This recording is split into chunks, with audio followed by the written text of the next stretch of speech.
Hello, and welcome back to the 12th installment in a series of videos about the history of Japanese prints and the collection of Japanese works on paper at the Honolulu Museum of Art.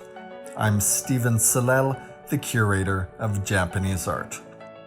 In our previous video, we discussed the gradual development of the landscape print genre during the 17th and 18th centuries.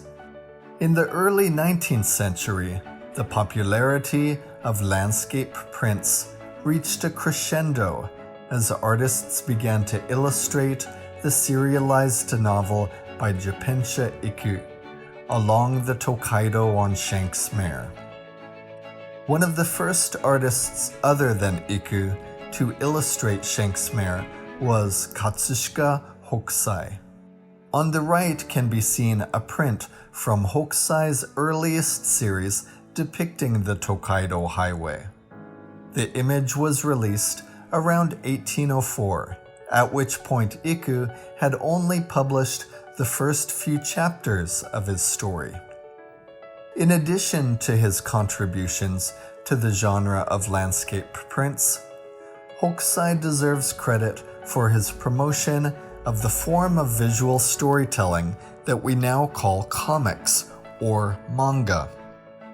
His sketchbooks, which are known in Japanese as Hokusai manga, and which were first published in 1814 when the artist was 55 years old, include a wide range of subjects.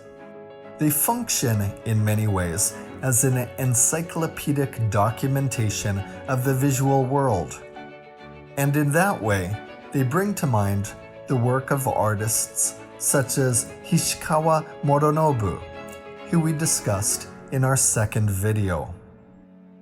In Hokusai manga, the artist records the appearance of not only various people, including warriors, historical figures, and guys goofing around, but also the remainder of the natural world, other mammals, birds, insects and reptiles, plants, and even mythical creatures, as well as the landscapes in which all of these beings reside.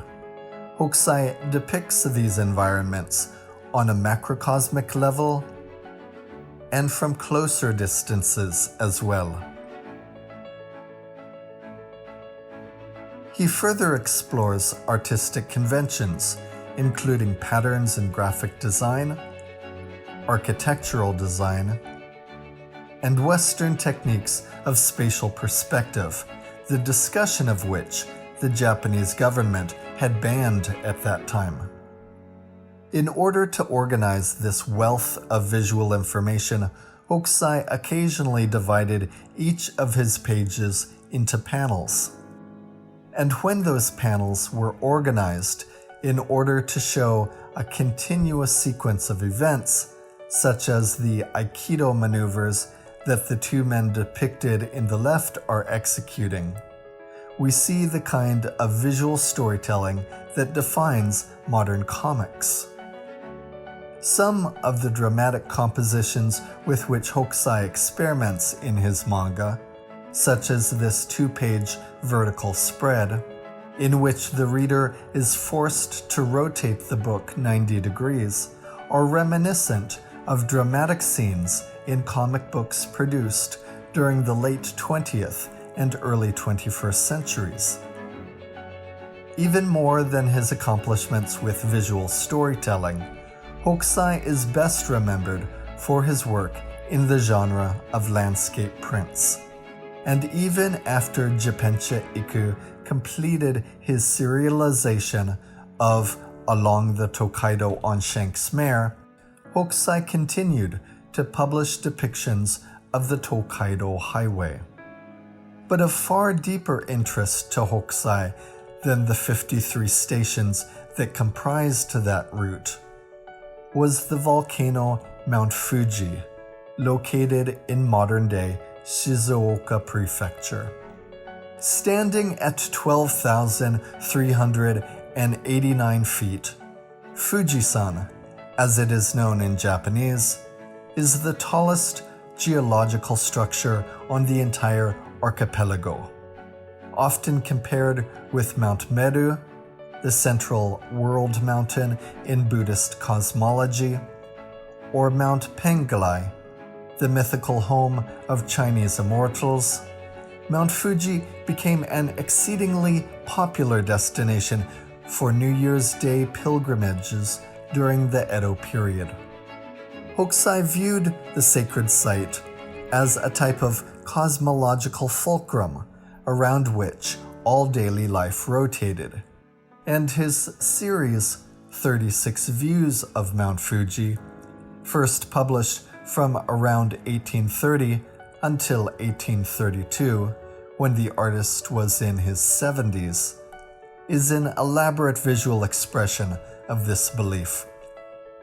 An interesting aspect of the 36 Views of Mount Fuji is that, with the exception of the preceding two images, each print essentially documents two subjects: the titular geographic site, which is visible in every print, and the location from which the volcano is viewed, which varies from image to image. And unlike the 53 stations of the Tokaido, whose sites were arranged in a linear order, the vantage points listed in the 36 Views of Mount Fuji seem to be relatively random. This scene, for example, is shown from the viewpoint of someone in the Fukagawa district of Edo, which is located 78 miles northeast of the volcano, while the foreground of this print depicts Fujimigahara in modern-day Nagoya City, which is a several-day-long walk to the west of Mount Fuji. The prints, therefore, cannot be arranged in an order that illustrates a single journey, as one can with the 53 stations of the Tokaido. The 36 Views of Mount Fuji juxtaposes the sacred site and the daily lives of common people. Here, as he does in his manga, and as designers such as Hishikawa Morinobu did generations earlier, Hokusai appears to be documenting the daily activities of those living throughout eastern Japan. Some are focused upon Mount Fuji and its cultural and spiritual significance. These include sightseers who enjoy the site from a distance, as well as pilgrims who ascend the volcano in an act of reverence and spiritual self-purification.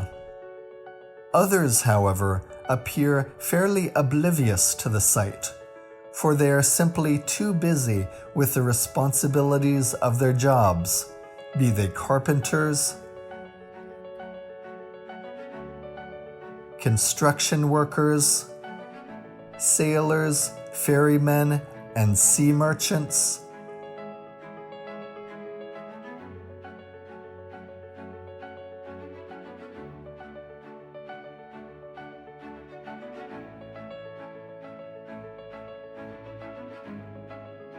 Fishermen,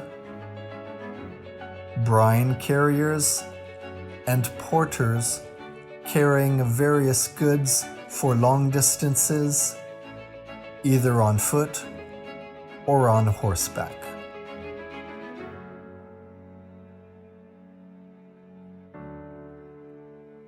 In still other prints, Hokusai shifts our attention away from the common people, and like in his manga, we focus instead upon a variety of other subjects: birds, plants, landscapes, and even architectural design.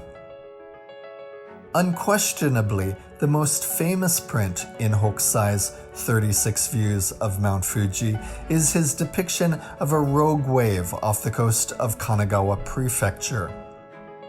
Though Mount Fuji, far in the distance, is easy to overlook, it is integral to the composition.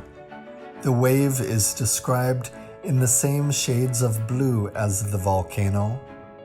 The peak of Fuji is located at the nexus of the ovular shape defined by the wave. And the left slope of the volcano gracefully transitions into the face of the wave. For these reasons, we might imagine how Mount Fuji is in some way influencing the wave, as if the spiritual power that it radiates worked like a kind of gravitational force. It's fitting that an artwork that eloquently expresses the power of Japan's best-known geographical landmark has become the most identifiable image in the history of Japanese art.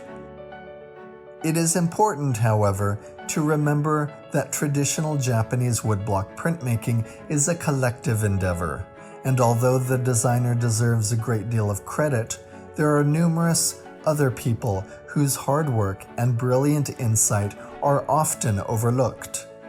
In the case of Katsushika Hokusai, the contributions of his daughter Oe, known also as Oi and Eijo, deserve further research.